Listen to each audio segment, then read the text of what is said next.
Baik, bismillahirrahmanirrahim. Assalamualaikum warahmatullahi wabarakatuh. Kembali lagi bersama saya di mata kuliah anatomi fisiologi, dan hari ini kita akan belajar tentang anatomi fisiologi sistem persarafan. Ya, kemarin kita sudah belajar tentang anatomi muskuloskeletal. Nah, tentu ini akan terkait juga dengan sistem persarafan. Kalau di materi anatomi muskuloskeletal, ya, di mana muskulus dan skeleton tulang-tulang itu akan bekerja sama membentuk suatu gerak. Nah, gerak-gerak ini juga tidak akan terjadi tanpa adanya suatu refleks dari persarafan, ya.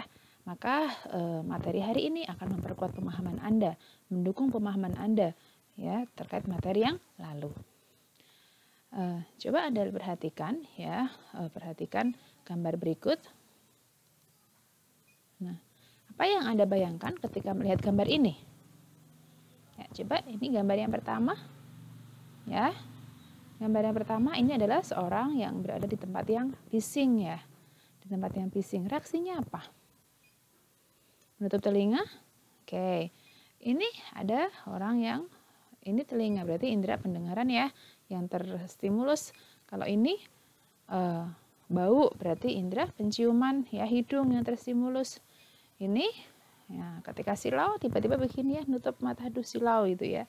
Nah, ini ada stimulus ke ke mata, ya, indera penglihatan. Nah, ini pernah ada kedinginan, menggigil. Nah, ini menggigil, ya. Nah, ini berarti ada stimulus ke indera ke kulit, ya, sebenarnya, bukan ke perasa, ya, lebih ke perasa gitu. Nah, kalau yang tengah ini gambar apa ini? Anda pernah jatuh, kepleset gitu, ya, kemudian jatuh, nah kakinya tiba-tiba langsung ini barang-barangnya terlempar. Nah, yang seperti ini tidak akan terjadi tanpa adanya bantuan sistem saraf. Ketika sistem persarafan Anda semua tidak berfungsi, bisa jadi ada suara bising pun Anda hanya akan diem. Ya. Ketika sistem saraf Anda dan indera Anda tidak berfungsi, ada silau pun Anda tidak akan mengkerut matanya, tidak akan nutup begini. Ada bau pun mungkin biasa aja, ya, tidak terasa bau gitu, ya. Tangan pun tidak akan begini gitu. Jadi secara sekilas bisa saya jelaskan, ya, poin intinya, ya, sebelum nanti kita detailkan bahwa sistem persarafan ini akan terkait erat dengan respon tubuh, ya, reaksi tubuh dalam menerima rangsangan dari luar, kemudian meresponnya dalam bentuk entah itu perilaku, tindakan, gerak, refleks dan sebagainya. Ya. Nih, seseorang yang bau kemudian menutup hidung begini.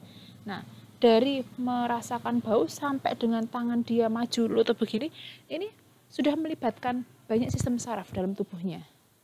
Ya. Sama juga orang yang dengar suara bising kemudian gitu, ya, terus nutup telinga begini, ini sama, dia telah melibatkan banyak sistem saraf dalam tubuhnya. Oke. Ketika silau kemudian tangannya tiba-tiba begini, itu pun sama, telah melibatkan banyak sistem saraf dalam tubuhnya, sehingga tanpa bantuan sistem saraf tentu kita tidak bisa merespon memberikan reaksi, ya, terhadap segala kondisi dengan baik. Nah, makanya kita belajar sistem saraf, ya, biar kita lebih tahu apa saja sih sistem saraf, manfaatnya, ya, dan lain-lain. Ini juga, ya, gambar berikutnya Anda perhatikan. Anda pernah lapar. Ketika lapar reaksinya apa? Nah, lapar, aduh kok perut saya kemperucuk, ya. Perut saya kemperucuk, pegang perut, kemudian di dalam lambung itu ada reaksi apa? Ketika lapar maka akan ada reaksi berupa peningkatan asam lambung. Nah, ini juga merupakan hasil kerja dari sistem persarafan kita, ya. Haus, ketika haus, aduh rasanya kok sini tenggorokan kering, ya, saya kok haus sekali, kemudian memunculkan respon, Anda pegang tenggorokan, kemudian menggerakkan Anda, ya, untuk mencari minum dan sebagainya. Ini tentu kerja saraf sangat berperan penting dalam setiap respon, ya, reaksi yang kita berikan.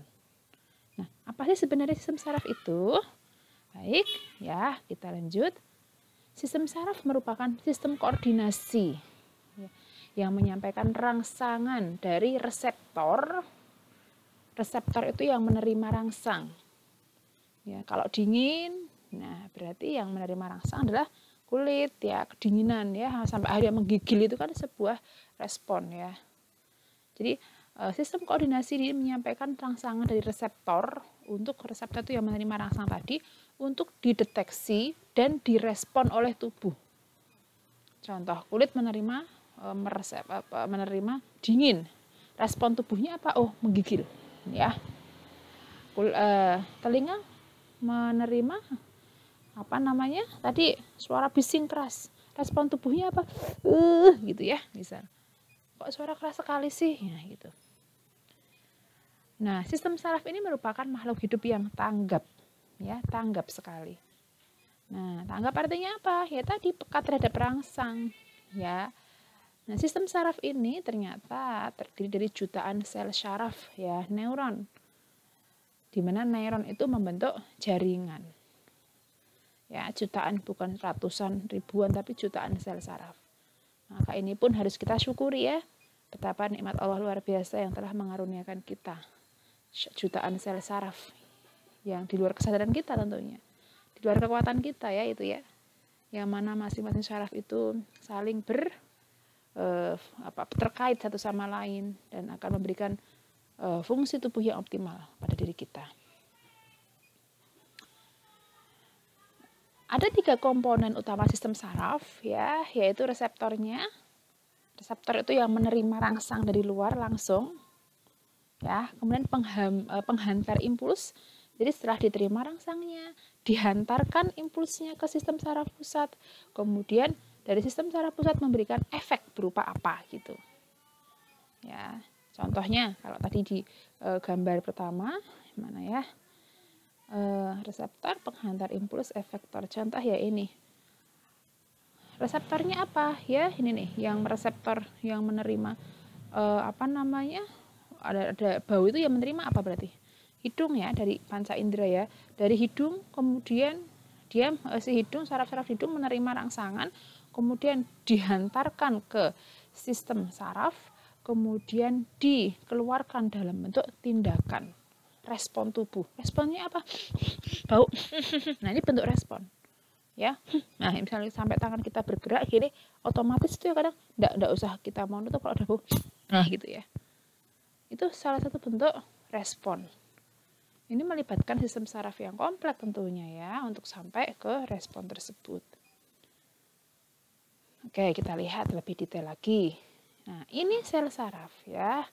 Ini adalah sel saraf. Kita lihat sel saraf itu atau disebut neuron. Dia terdiri dari badan sel, dendrit, dan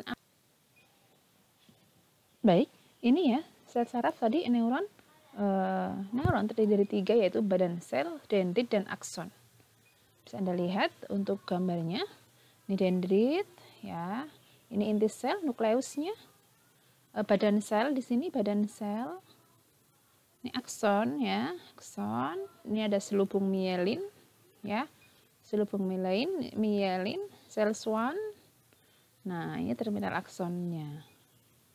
Kita memiliki jutaan seperti ini, jutaan sel saraf dalam tubuh kita. Nah, fungsinya masing-masing untuk apa sih? Ya. Kalau badan sel ini merupakan bagian terbesar, ya, ini badan sel. Badan sel ini badan sel yang memiliki inti. Ini inti. Situ tentu kalau dalam ini ada inti sel, ada sitoplasma, mitokondria, sentrosom, badan Golgi, lisosom, dan badan sel. Ya. Ini yang merupakan intinya, ya. Metabolisme ada di sini, ya. Fungsinya di sini meneruskan rangsang dari dendrit. Jadi rangsangan yang diterima oleh oleh reseptor dari luar diterima oleh dendrit di sini, ujung-ujungnya ini. Dari dendrit diteruskan ke badan sel. Ya, dendrit fungsinya untuk apa? Dendrit fungsinya untuk menerima rangsang dan menghantar ke badan sel tadi. Rutenya kalau ada kalau ada rangsangan dari luar, entah itu rangsangan panas, silau, dan lain-lain, akan diterima oleh dendrit, dihantarkan ke badan sel. Begitu.